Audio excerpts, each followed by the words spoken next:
एका म्हशीने वाचवली महिलेची इज्जत. एकटीला पाहून बलात्कार करायला आले आणि म्हशीने असं. ही घटना ऐकल्यावर तुमच्याही अंगावर काटा येईल. एक शांत गाव, सभोवताली दाट झाडं आणि त्या जंगलातून जाणारा अरुंद रस्ता. दुपारची वेळ, गावातले बहुतेक लोक आपल्या कामात व्यस्त होते. पण त्या दिवशी जंगलात जे घडलं त्याने संपूर्ण परिसर हादरून गेला आणि लोक म्हणू लागले, कधी कधी माणसांपेक्षा प्राणी जास्त माणुसकी दाखवतात.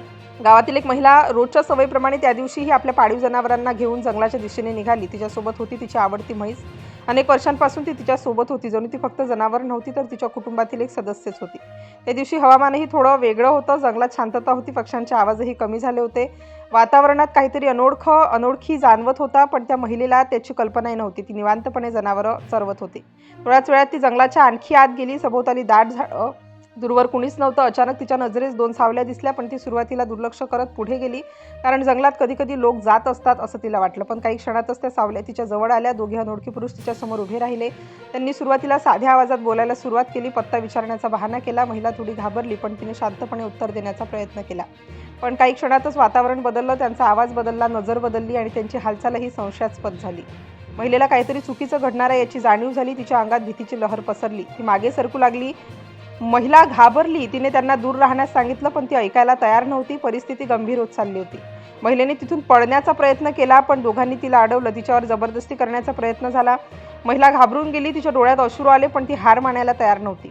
ती जोरजोरात मदतीसाठी ओरडू लागली. जंगलात तिचा आवाज घुमू लागला, पण आसपास कुणीच नव्हतं. मदतीची कोणतीही आशा दिसत नव्हती. परिस्थिती हाताबाहेर जात होती. त्या दोघांनी तिला ओढत जवळच्या एका ओसाड जागेकडे नेण्याचा प्रयत्न केला. महिला झुंज देत होती, पण दोघांसमोर तिची ताकद कमी पडत होती. तिचा आवाज थांबत नव्हता. ती सतत मदतीसाठी ओरडत होती, पण जंगल शांत होतं. जणू कुणीच ऐकत नव्हतं.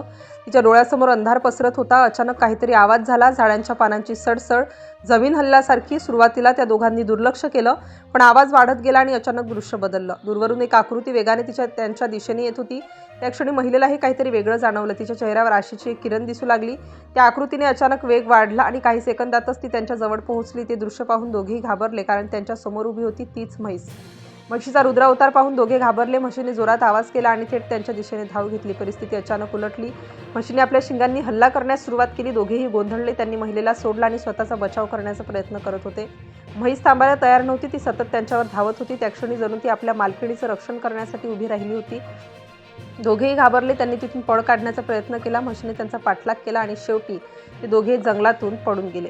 महिला थरथरत उभी होती. तिला विश्वासच बसत नव्हता. काही क्षणांपूर्वी ज्या संकटात ती अडकली होती त्यातून तिची सुटका झाली होती. ती आपल्या म्हशीकडे पाहत राहिली. तिच्या डोळ्यात अश्रू होते, पण ते भीतीचे नव्हते, ते कृतज्ञतेचे होते. थोड्या वेळाने महिला गावात परतली. तिने संपूर्ण घटना सांगितली. गावकरीही आदरले, पण म्हशीच्या धाडसाचं कौतुक करू लागले. गावात ही बातमी वाऱ्यासारखी पसरली. लोकांनी म्हशीचं स्वागत केलं. तिची मिरवणूक काढण्यात आली. जणू ती गावाची हिरो बनली होती. नंतर महिलेने पोलिसात तक्रार दिली. आरोपींचा शोध सुरू झाला, पण त्या दिवसाची आठवण गावकऱ्यांच्या मनात कायम राहिली. ही घटना सांगून जाते, कधीकधी प्राणीही आपल्या जीवाची पर्वा न करता आपल्या माणसांसाठी उभे राहतात. आणि त्या दिवशी एका म्हशीने खरंच माणुसकी जिवंत ठेवली.